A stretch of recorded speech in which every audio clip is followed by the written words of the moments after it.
Hi everyone, it's Kirsten Sire, CEO and founder of LRT Sports. I am with Lilly and Maya today, and we're going to be talking about growing, the recruiting process, and being a college rower. So I'll let them introduce themselves. Go ahead, guys. I'm Lilly. I'm a rising senior at George Washington, and I'm a member of the women's rowing team. Hey y'all, my name is Maya.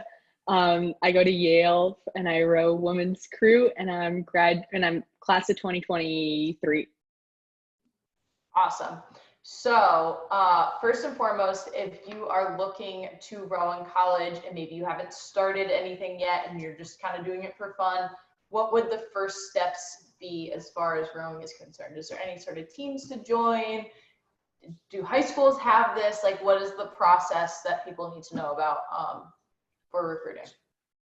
I can start. So I didn't start rowing until my junior year of high school. I played basketball for a long time, and then I just switched into rowing, and it's very easy in my area to switch in because I live in the Northeast, and a lot of high schools have rowing. I started on my high school team, and then I ended up switching to a club team. But I recommend, if you're really serious about rowing, to switch to a club team, because that's kind of where they prioritize you as a rower rather than just kind of like being an after-school sport. But yeah, I feel like the biggest thing to do is like have open communication with your coaches and like be realistic about if you are good enough to row in college, and if not, like what benchmarks you need to get to in order to be at the level you want to be at. Yeah, definitely RT, everything that Lilly just said. I think too, it's really important to be on a high school team, whether that be just like a juniors U19 team through your high school or through out of school, because that, I feel like if you row by yourself and you're not going to big international regattas, it's hard to get noticed by some of the bigger schools in the States. Awesome. And then I know that with rowing, there's a lot of walk-ons, and I've even heard of a lot of people that have never even rowed before until they've gotten to college. So do you guys want to talk about that a little bit and what you've seen as far as maybe either walk-ons or people that were really late with starting? I mean, Lilly, you were late too, but just any, points on those? Yeah, I found that, so when I came to school, I think we have my class, I think there's about 5 walk-ons, and my class is about 13 girls, which is one of the biggest classes we have because we're a smaller team. And 3 of the girls had never rowed before. They just were athletic, and that kind of helped them out. Everyone says that rowers are like the athletes that didn't really work out in any other sport. Like they're kind of just like too flimsy to kind of do the other things, or like not as coordinated, but somehow they can row. But there were also some girls that rowed in high school and didn't think they were good enough to row in college. So then they just decided to like take a chance and try out for the team, and they made it. So I think that even if you want to row in college and you don't really see yourself being as fast as you want to be, you can always get there and try out. Worst they could say is no. And then they could always say like, get to this number, and then you could retry out next year. And I know that my coach does a really good job of like being honest, just saying like, right now, this is not where we want you to be on the team, and if you can get your 2K to this number, then you could be a member of our team. And it's motivational to people, so I do think it's really helpful. Yeah, so we have a couple walk-ons on our team. We have this wonderful girl. Her name is Sammy. Today's actually her birthday. Shout out to Sammy. And she came to Yale for swim and dive, and then she switched to crew. And the way that our coach sees it is, like, if you come on and you're willing to put like your heart and soul, willing to like pull for everyone in the boat and the coxswain and the coach and the team, they're like, you don't care. You got into Yale. Like, that's a big enough feat by itself. Like, you'll get to row. It may not be in the fastest or the best boat, but you will get to row. So yeah, I think as long as you can get into the school, normally if you talk to the coach, you can just be a walk-on. There's no, like, kids aren't gonna look at you and be like, she's a walk-on, she must be slow. It's how much you're willing to put into the team that anyone really looks at. Awesome. And then just as far as like including information in an email to stick out to a college coach, should you be including like stats, your times, a highlight tape? Like, how does the rowing process work that might be different from other sports? I found that the easiest way to do this is like filling out the questionnaires on the recruiting sites, because that has an option for all your time. So they'll have your 2K time, your 6K time, 5K time, depending on what it is. You tell them where you like contact of your coach, so they can get in contact with your coach to kind of verify all this stuff. And then like after that, it's all there, kind of following up with another email, including the same stuff again.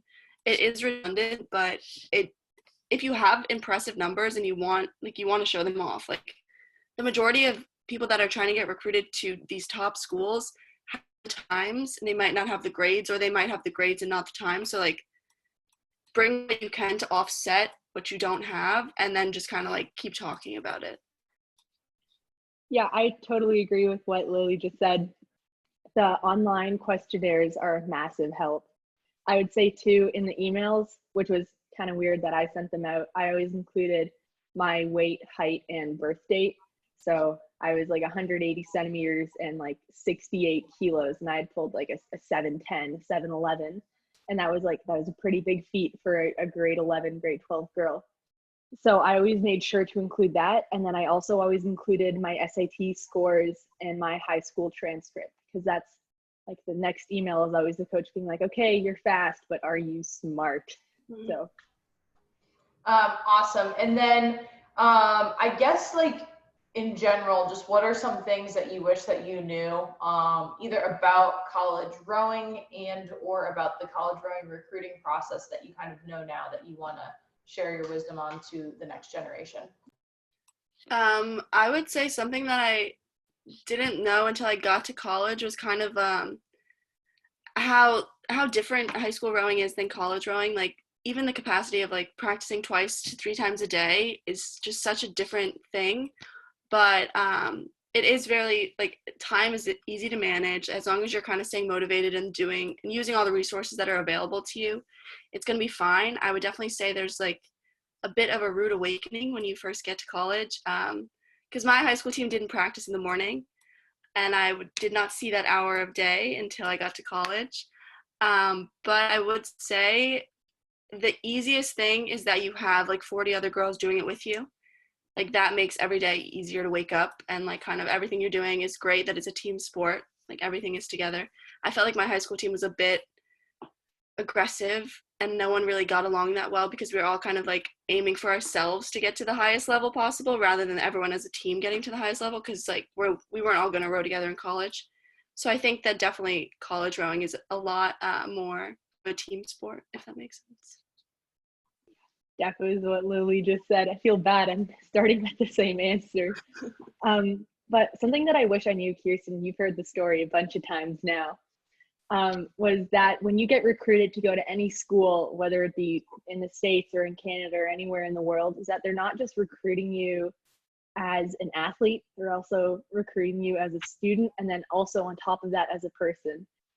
So I went in my first semester and I was like, okay, I'm just gonna yank really hard on the stick and go as fast as I can. And that worked out pretty well for me until I got a couple of rib injuries. So I fractured a couple of ribs and I was like, it's okay. And then my grades started dropping. But, and I had the preconceived notion that I was only an athlete and not a student.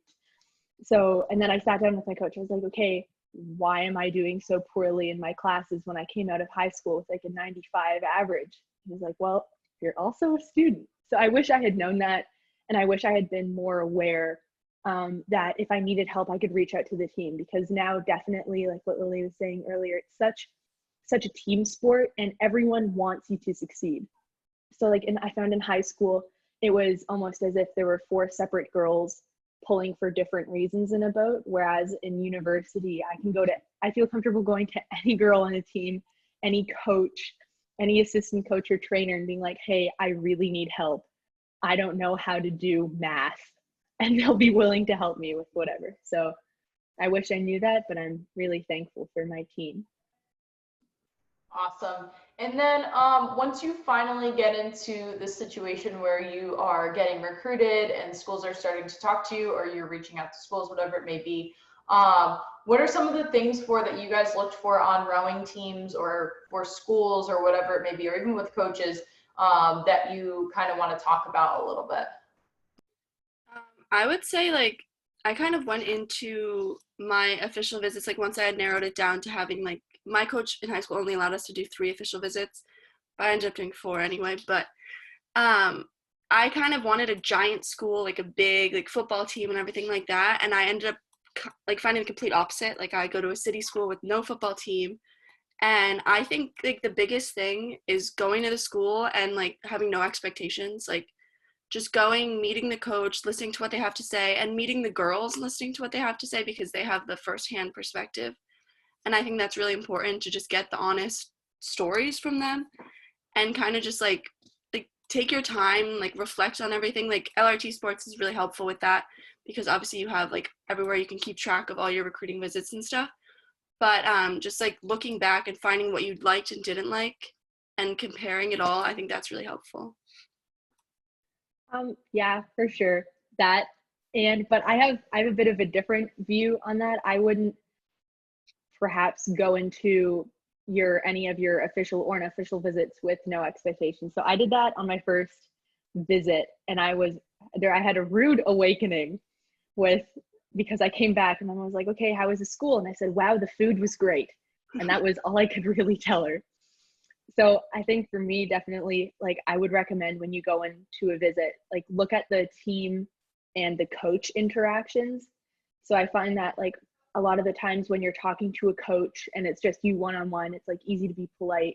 But when you're in a team setting, it's not only going to be one-on-one. He's going to be yelling at you to pull, he or she will be yelling at you to pull on the stick harder, or like, Maya, why are you 76 kilos and not 78? Or like all these problems. And I think if you definitely talk with the coach, then there will be like talk with the coach and then talk with the team about the coach. You'll have 2 different point of views. Like also what Lily was saying, LRT Sports, I wish I knew about this before I went on my recruiting journey. I think it definitely would have helped. And I'd also look at the food. Food is a massive part of me. So I would say that would be pretty important. It's definitely important. That's definitely true. Okay, awesome. Any last things that you feel like any like parents of rowers or rowers should know, or do you feel like we covered it all? I would say as far as like parents of rowers, my parents knew nothing about rowing before I started. I was the first one in my family to ever row. And I think it's a job of a parent to kind of take the back seat and like my parents didn't do this as much as I wish they did, but they kind of like jumped in and they like told me all these things that they thought they knew, which were not true. So I would say like as a parent, if you're not as informed, like take the time to get informed and then kind of allow your child to like take the reins. Like it's their life that they're dealing with. So kind of allow them to make their decisions. You can always be there to talk to them and help them, but at the end of the day, allow them to like decide where they want to go to school. Yeah, I would add on to that by saying, I don't recommend that you take your parents on an official visit. I recommend you take them if it's an unofficial visit.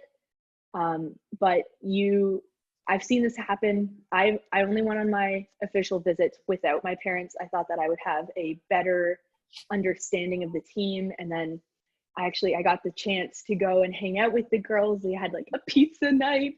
Yeah, dogs. But I wouldn't have had that opportunity had my parents been there with me.